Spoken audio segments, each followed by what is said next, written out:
Hello, welcome to Catholic Saints. My name is Mary McGee. I am joined with Dr. Chris Mooney. Thank you for joining us and being Thanks, here. Mary. Thanks for having me. It's a joy to learn from you here at the Augustine Institute.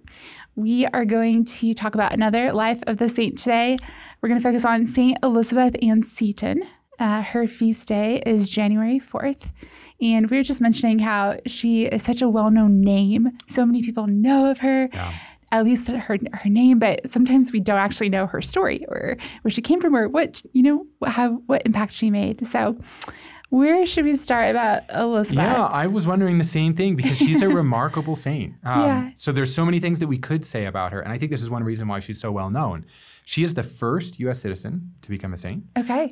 She founded the country's first Catholic girls' school and the first American congregation of religious sisters, which still exists today, the Sisters of Charity.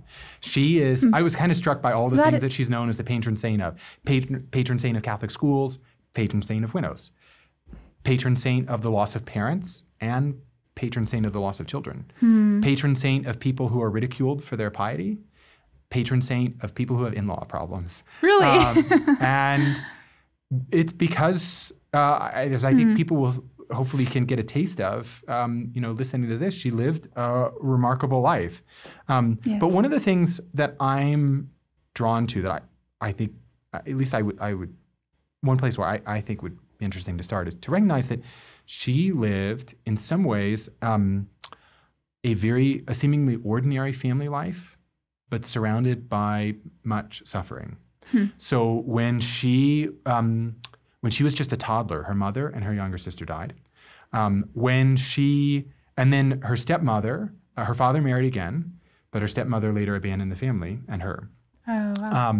When she got married at a young age, soon after she got married at 19. Soon after she got married, her father-in-law died. And her father-in-law had many young children. And so she and her husband moved into their house and took care of their kids. Then a few years after that, her husband died. And when her husband died, she was 29 and she had 5 children, all of whom were 8 or under. In fact, actually, when her husband died too, she was in Italy away from 4 of those children. Oh, wow. I'll say a little bit more why in a moment. But the reason I mention these things is because one of the things that stands out to me thinking about the life of Saint Elizabeth Ann Seton, there's so many things that we could go to, but how so much of her life looks like an ordinary life that was beset by extraordinary suffering, which she responded to with a great trust in God. And I think if you see the context of the kind of suffering that she endured and her response to it, it can give us a much greater appreciation for her as a saint. Yes. With also all of these great things that she's known for. Yes. So no, that's great. All that she is a patron of help exemplify the width and breadth of where she let God transform her life and her tragedy as places of grace. So, and where you said she's American? Yes. I'm assuming East Coast. Yep. Is it New York? So, great question. Yeah, she was born in New York City in 1774, so 2 years before the Declaration of Independence. And she was born to a well-to-do family in New York City. They were socially, well-connected and were fairly prosperous. Her father was a surgeon and was I think the chief health officer of the Port of New York. Okay. And her mother was well engaged in sort of the society of New York City. Her grandfather had been, on her mother's side, had been an Episcopal priest. And when she became married at age 19, it was to another well-known and prosperous family in New York City, the Setons. And she also, though even at a young age, she was known for her very strong devotion as a member of the Church of England, for her and also for her love for the poor and accompanying her stepmother on charitable work that she did in the city in caring for the poor. I mentioned earlier that when her husband died, they were in Italy. So although they had this very this marriage that by all accounts was very happy, and was, that their lives together were going very well. They had, again, married at 19, had 5 children within less than 10 years. Mm-hmm. There was a kind of shadow over their marriage, a kind of twofold shadow. Difficulties with her husband's business and difficulties with his health. It turns out he had tuberculosis. And one of the ideas that they had as a family was to go spend time in Italy with one of his business partners, a family called the Felicis. And Antonio Felici was one of the business partners. And so they decided to move, just the three just 3 of them, Elizabeth, her husband William, and their oldest daughter, went to Italy hoping that the warm weather would help to give him some relief. But met immediately with great suffering there.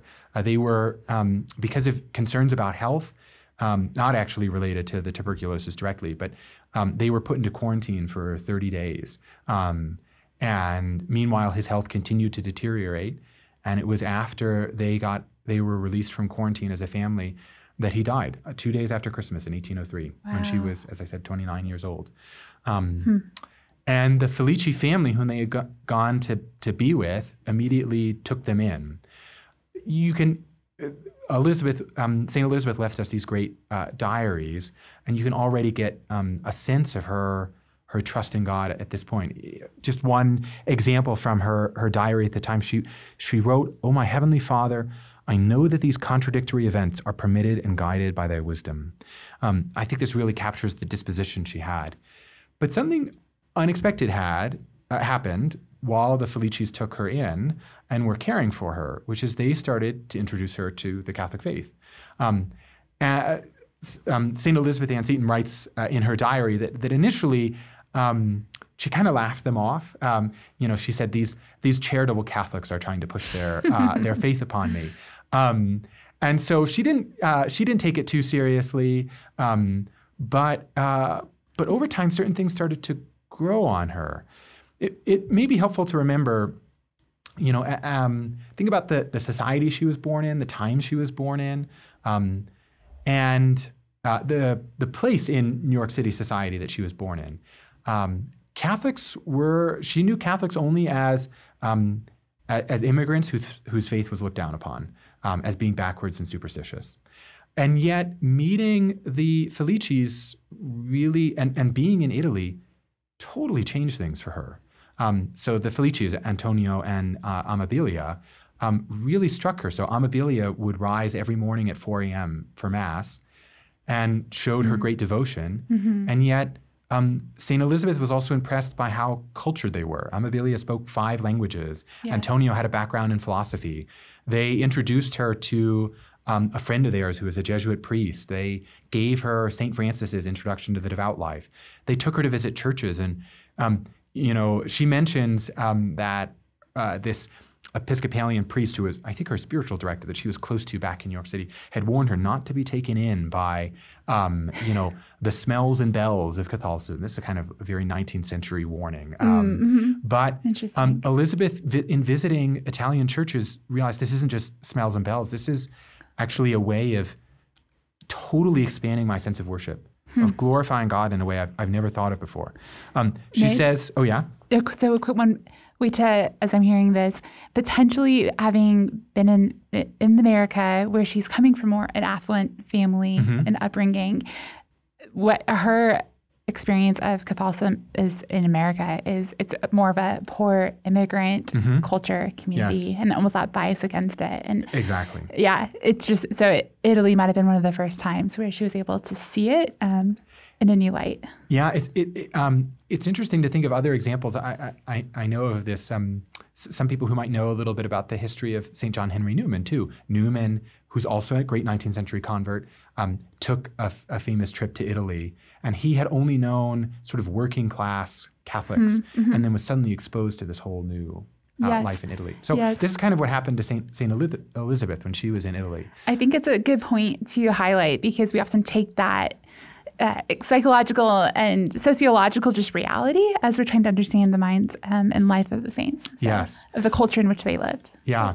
I'm also struck by thinking about, when I think about Amabilia and Antonio, we don't know a whole lot about, but I love knowing about the saints behind the saints. Amabilia and Antonio are not canonized saints, but it's sort of like Augustine and Ambrose. You learn so much about what Ambrose did for Augustine and have a greater appreciation for how people mediate the faith to others. Yes. And, the Antonio and Amabilia, they loved the faith. They carried it out fully. One of the other things Saint Elizabeth was struck by is Amabilia's habit of fasting.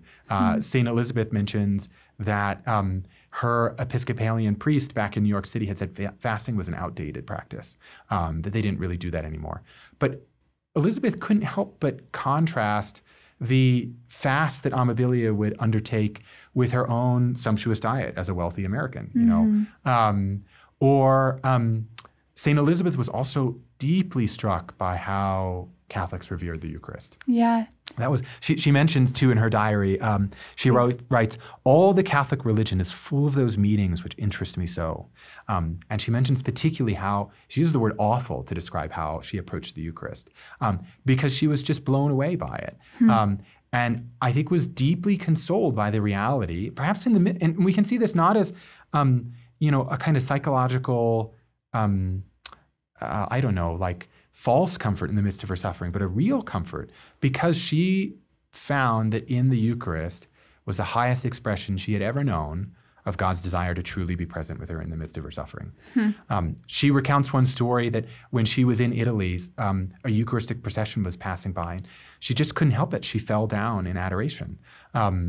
This was totally foreign to her at the time, but all of these things left a deep impact on her. She didn't actually become Catholic while she was still in Italy, but she was deeply moved by it, and she was moved by the family, that in some ways they pressured her, but in other ways, she writes that all Antonia would tell her over and over again was pray and inquire, pray and seek, pray and seek, pray and seek. Wow. And so this is what had a big impact on her, so that when she went back to New York City, it wasn't long before she joined the church. Converted. That is fascinating to take into consideration. The depths of her suffering almost made her heart more ripe to embrace the Eucharist fully. If it is true that Jesus is truly present in the Eucharist, why would I not want to be in that religion where he's so close to our humanity? Yes. One of the things I think that we see with St. Elizabeth's conversion is that she experiences all of this profound suffering. And her response to it, at the same time though, her response to it isn't naive. She doesn't treat the suffering as if it wasn't a great affliction. But she's able to hold simultaneously that the suffering is a great affliction without relinquishing her deep confidence in God.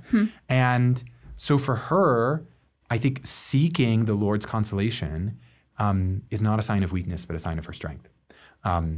Suffering is not alone sanctifying.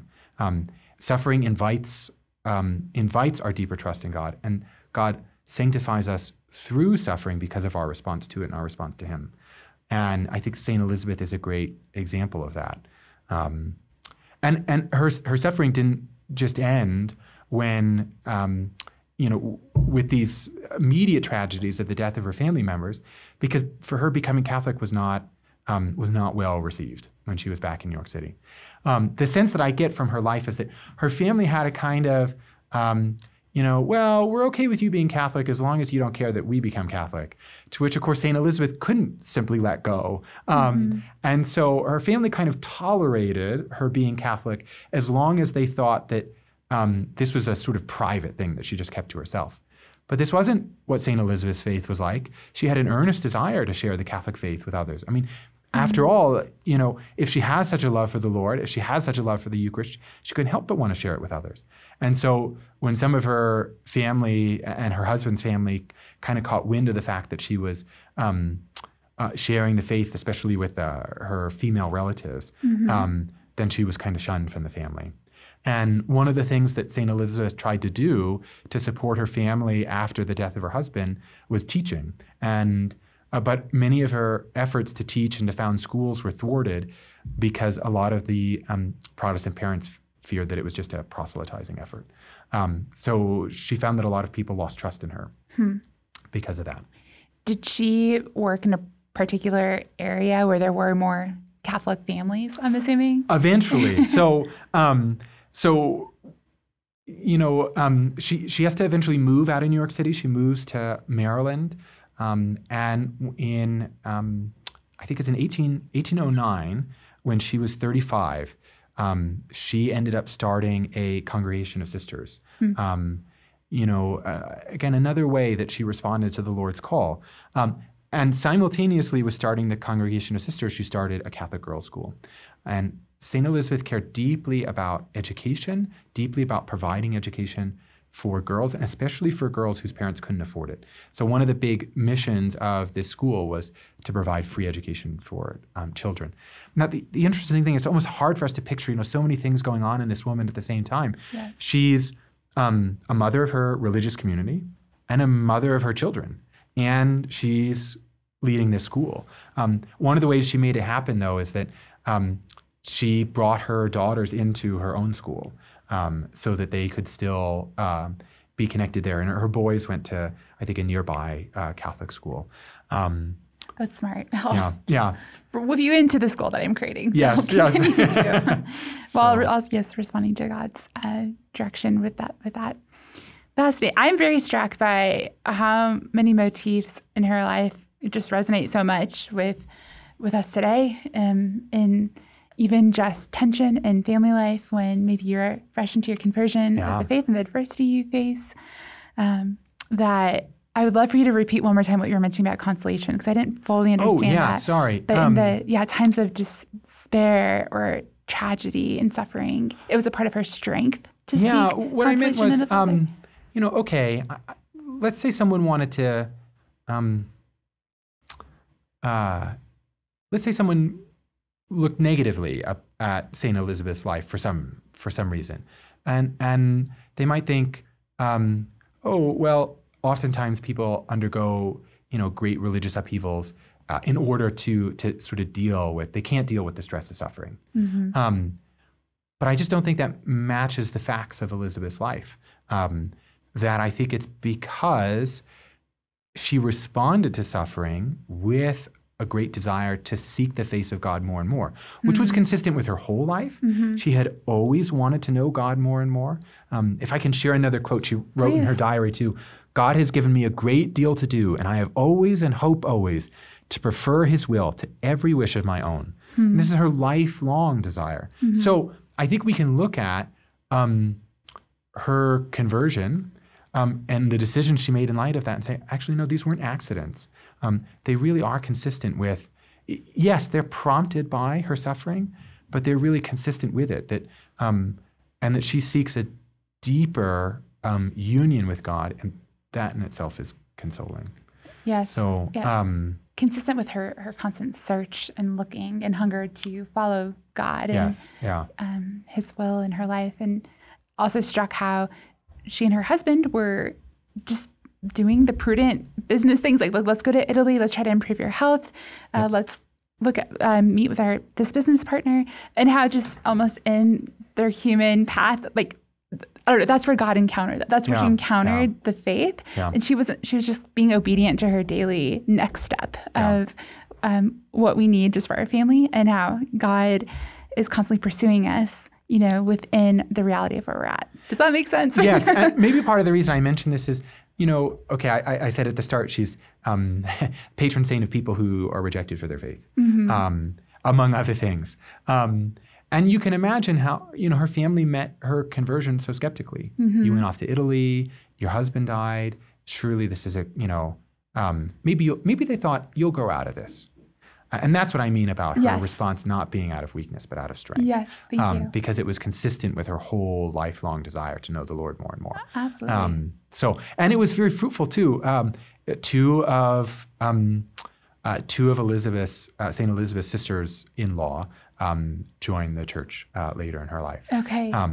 And of course, she became very fruitful as the head of this congregation of sisters, even though she died at a fairly young age. I think she was 46 when she died. She was still the superior when she died. Still had a sense of humor too. She told her sisters when they elected her the superior that they were choosing someone already dead. But she lived for 2 more years after the last time they elected her superior. And and there's still so many people mentioned at the start. Where do you start with Saint Elizabeth Ann Seton? There's so many people who, her work for Catholic schools, so much credit goes back to her. The Sisters of Charity that she started, so many people are moved by her example of conversion. Yes. Actually, if I can mention, on Formed, there's a really great short little 16-minute documentary about her life that I think if people listening really enjoy this and want to learn more about St. Elizabeth, there's so many resources, so many ways to learn about her. Yes. No, that's wonderful to capture, as you're mentioning, all the nuances of her life, all the different missions that she started. Is there anything else that you wanted to add about, we talked about how she can be an intercessor for us in today, or even other legacies of her life for the church today? I'm not the first one to make this point, but I think one of the reasons that St. Elizabeth Ann Seton stands out for a lot of people is because sometimes Catholics, they're looking for a saint that they feel like they can relate to more. It's great to learn about, I don't know, like St. Bernard of Clairvaux. But I might think to myself, I'm just not cut out for that life. Or St. Thomas Aquinas. And I think, I love learning about St. Thomas, but surely he lived a very different life than I could ever live. One of the things that's so striking about St. Elizabeth Ann Seton is she was a mother. She was an American. She had children. She underwent great suffering, but in some way common suffering, the suffering of the loss of loved ones, sufferings that all of us experience. Social persecution. Judgment, And so I think St. Elizabeth Ann Seton is actually a saint that is really accessible for all of us. But one of the things that stands out to me, I guess I've said this already, but maybe to just drive it home, is that I think one of the things that stands out to me is she experienced all this suffering in her life, but she wasn't weighed down by it. It's very easy, I think all of us in our lives, when we experience suffering, part of what happens is we have this, it's like a choice before us. Do we let the suffering define us and weigh us down? And do we let ourselves be defeated by it? Or do we see in God's providence an opportunity to trust him more deeply? And that's how St. Elizabeth responded. All of the things that happened in her life, you could never have anticipated from earlier on. But so many graces that came to her because she was faithful in these very ordinary ways. I think that's very inspiring for all of us Catholics. I know, and we all will experience that choice at some point of, do I fall into the despair or lean into the faithfulness and trust in God? And you said I didn't know she had diaries we could read. I'm going to read this. Yes, I wish I had brought it with me, but that's wonderful. Is it just called the Diaries of St. Elizabeth? Yeah, I think what I'm thinking of is a selection that people can find. But if anyone wants to read more about, there are a lot of great resources online because there's such a strong devotion to her in the U.S. and the Sisters of Charity continue to do their work. But her diaries are also accessible for folks who want to learn more and learn about her from her own voice. Yes, which is always a wonderful source. Yeah. It makes you feel so privileged when you have the opportunity.